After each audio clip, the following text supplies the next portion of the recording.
இமயமலையின் அடிவாரத்தில் இருக்கும் நேபாளத்தில் இன்று அதிகாலை 3:59 மணிக்கு நிலநடுக்கம் ஏற்பட்டதாக தேசிய நிலநடுக்கவியல் மையம் உறுதி செய்துள்ளது.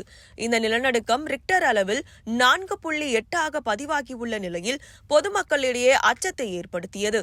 பொதுமக்கள் தங்களை பாதுகாத்துக் கொள்வதற்காக பாதுகாப்பான இடங்களில் தஞ்சமடைந்தனர். தேசிய நிலநடுக்கவியல் மையத்தின் அறிக்கைகளின்படி நேபாளத்தில் பூமிக்கடியில் 10 கிலோமீட்டர் ஆழத்தில் நில அதிர்வு ஏற்பட்டுள்ளது.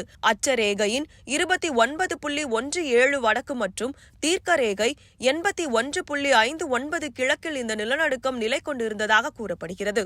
இந்த நிலநடுக்கத்தால் உயிரிழப்பு ஏதும் ஏற்பட்டதாக தகவல் வெளியாகவில்லை. மேலும் இந்த நிலநடுக்கத்தால் ஏற்பட்ட பொருள் சேதம் குறித்த தகவலும் வெளியாகவில்லை. நேபாளத்தில் கடந்த ஆண்டு நவம்பரில் ஏற்பட்ட நிலநடுக்கம் மிகப்பெரிய அழிவை ஏற்படுத்தியது. ரிக்டர் அளவுகோலில் 6.4 பதிவான இந்த நிலநடுக்கத்தால் 157 பேர் உயிரிழந்தனர். மேலும் ஆயிரக்கணக்கானோர் காயமடைந்தனர். அதனுடன் 8000 வீடுகள் இடிந்து விழுந்தன.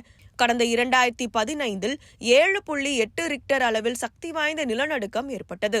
இந்த நிலநடுக்கத்தில் 12,000க்கும் மேற்பட்டோர் உயிரிழந்தனர். அடிக்கடி நிலநடுக்கம் ஏற்படும் நாடுகளில் 11வது நாடாக நேபாளம் இருப்பது குறிப்பிடத்தக்கது.